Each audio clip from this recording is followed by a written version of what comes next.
Good morning, everyone. Thank you for joining us or watching a replay. Today, we are with Alisha, who is a member of our Mom BA program, and she's going to talk about her experience as a mom of a wonderful little boy and in her world as an engineer. Welcome, Alisha.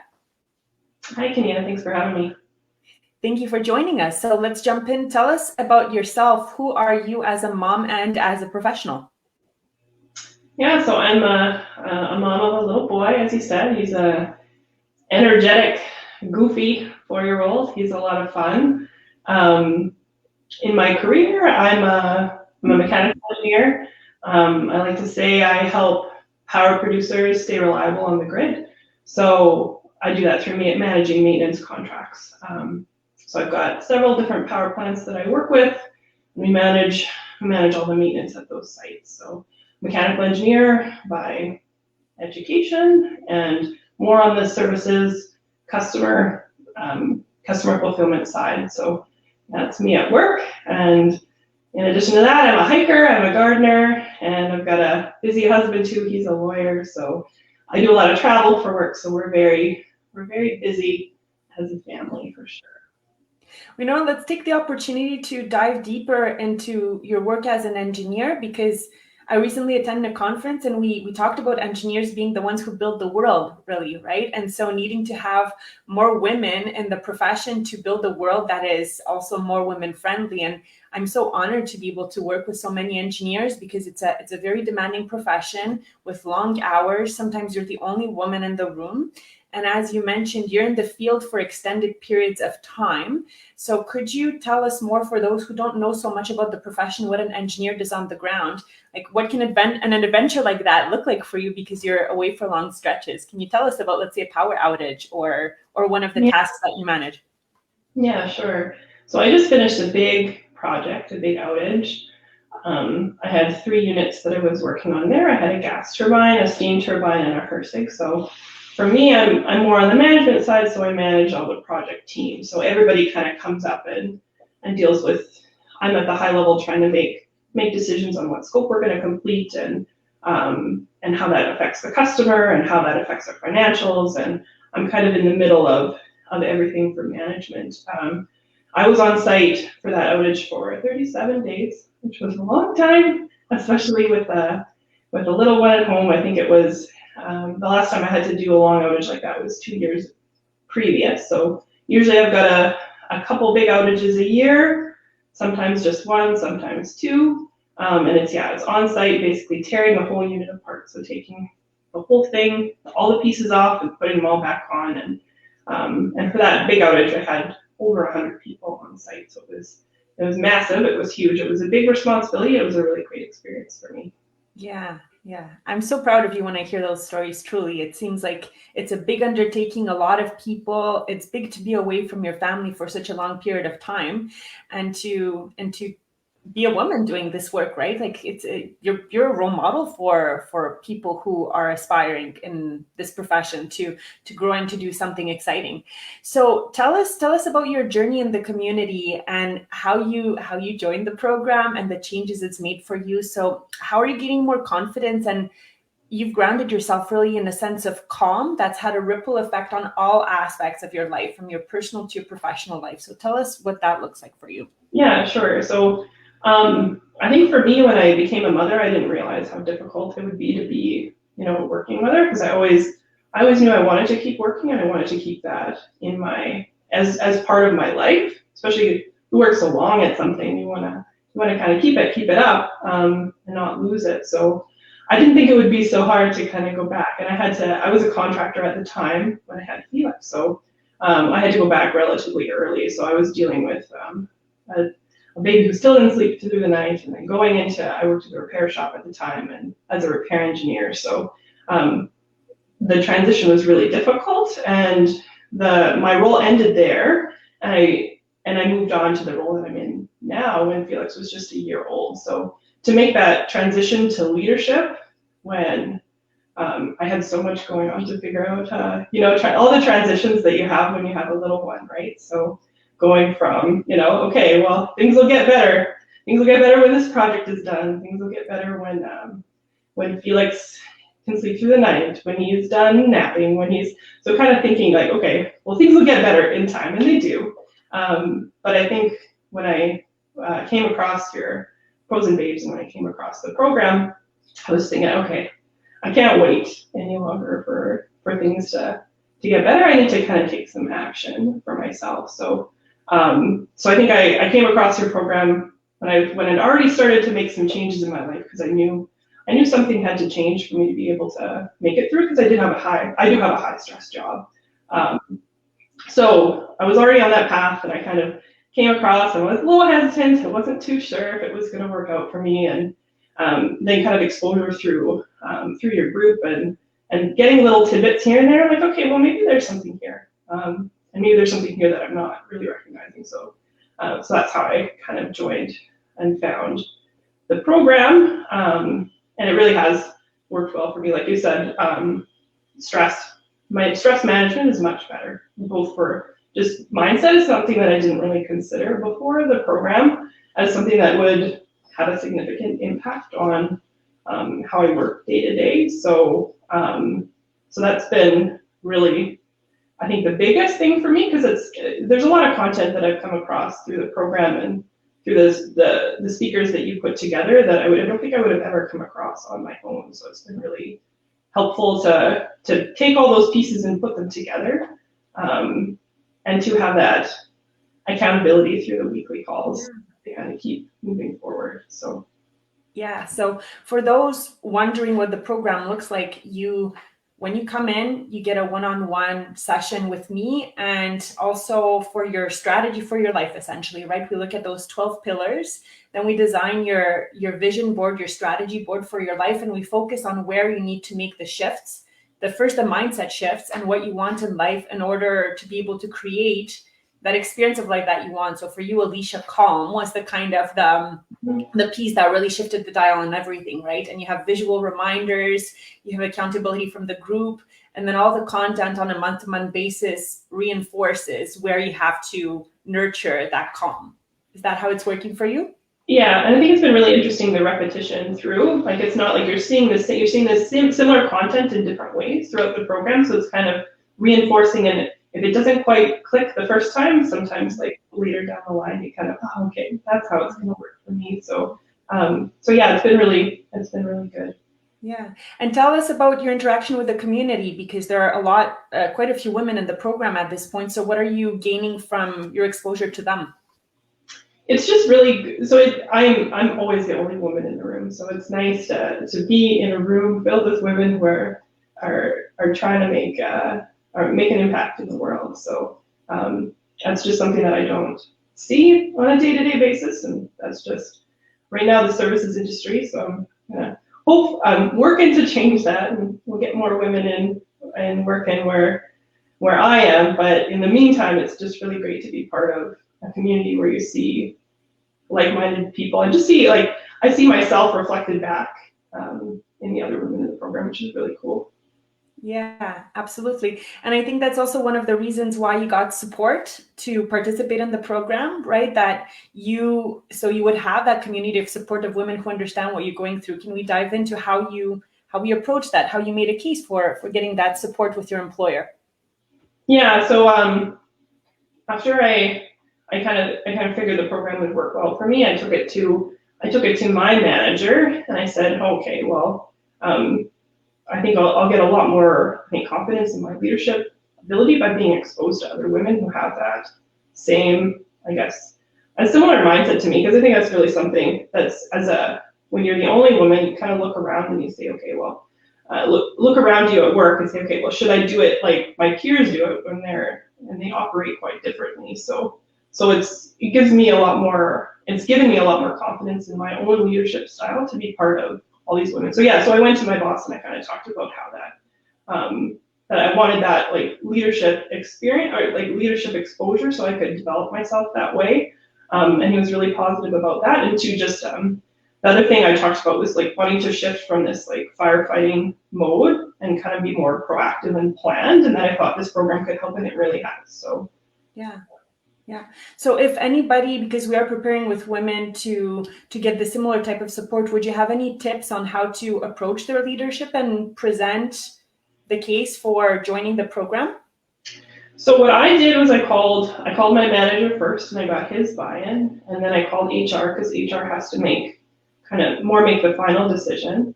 And I kind of ended up being kind of back and forth throughout because it's a bit of for GE they say you need to have an accredited program. So that was a bit of this program isn't quite like that, so I was kind of trying to find a loophole almost. So once I talked to my boss and HR and my boss's boss, actually, they all kind of agreed, yeah, it's good. And there's a lot of momentum, I think, in GE, especially in the company that I work for, to get more diversity into leadership. So the way that I approached it, and kind of realizing that it's more focused on women, I think that was actually really helpful to bring that up, especially in the culture and in the environment that we're working in right now, because diversity has been much more important in recent days. So just talking to everybody, I guess, and priming them, and then I sent it over, and I had my notes together in an email, like these are the things that I think I'm going to get out of it, and it took some time for them to, I guess, think about it and process it before they actually approved it, but it wasn't too intense of a process for me. I think I was more nervous about asking, to be honest, because it's a weird thing, and it's just another thing about being unique in my field. So you feel like, oh, okay, I'm the first one to do this, so how's it gonna be taken? And I think it was taken really well, better than I thought it was. So I think I tend to overthink that a little bit. Thank you so much for sharing that. I appreciate it as the founder of the community, because you're right? It's something very innovative. It's different. People might think like, what is this mom BA thing and what it looks like. So I appreciate that you've been a leader and paving the way for others as well to join the community. Now let's talk about that. You've been able to support other women, right, on their journey. Now you've become a role model, a sponsor, a mentor. How does it feel to be able to support other women on their professional journey as an engineer? Oh, really great. I mean, it was something that I didn't really think of as something that I would find valuable for myself, mostly because I didn't have anybody who was kind of paving the way for me. So yeah, kind of through the program, getting a little bit more confident in myself and thinking, okay, well, how can I make a difference here? Reaching out. It's been really good to for my own development to talk to women who are earlier in their career and kind of feel that that there's somebody out there who's looking out for them. Yeah, that's wonderful. That really makes my heart sing to hear that.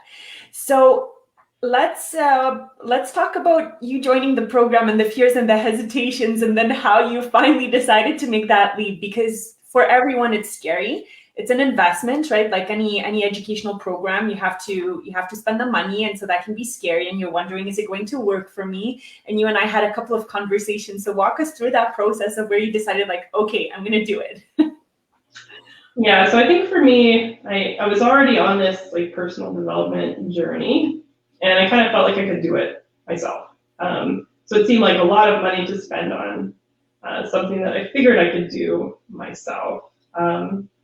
So that was kind of part of my hesitation to the time. So I am very busy. I do a lot of travel. I knew when I was on outage, it would be impossible to kind of fit all this stuff in. So I kind of had it like, oh, well, maybe later, right? So maybe later I'll do it. And in the end, of course, getting funding from my employer made a big difference in just kind of pushing me to just do it. And they didn't cover all of it, but they covered a good portion, which made it much easier.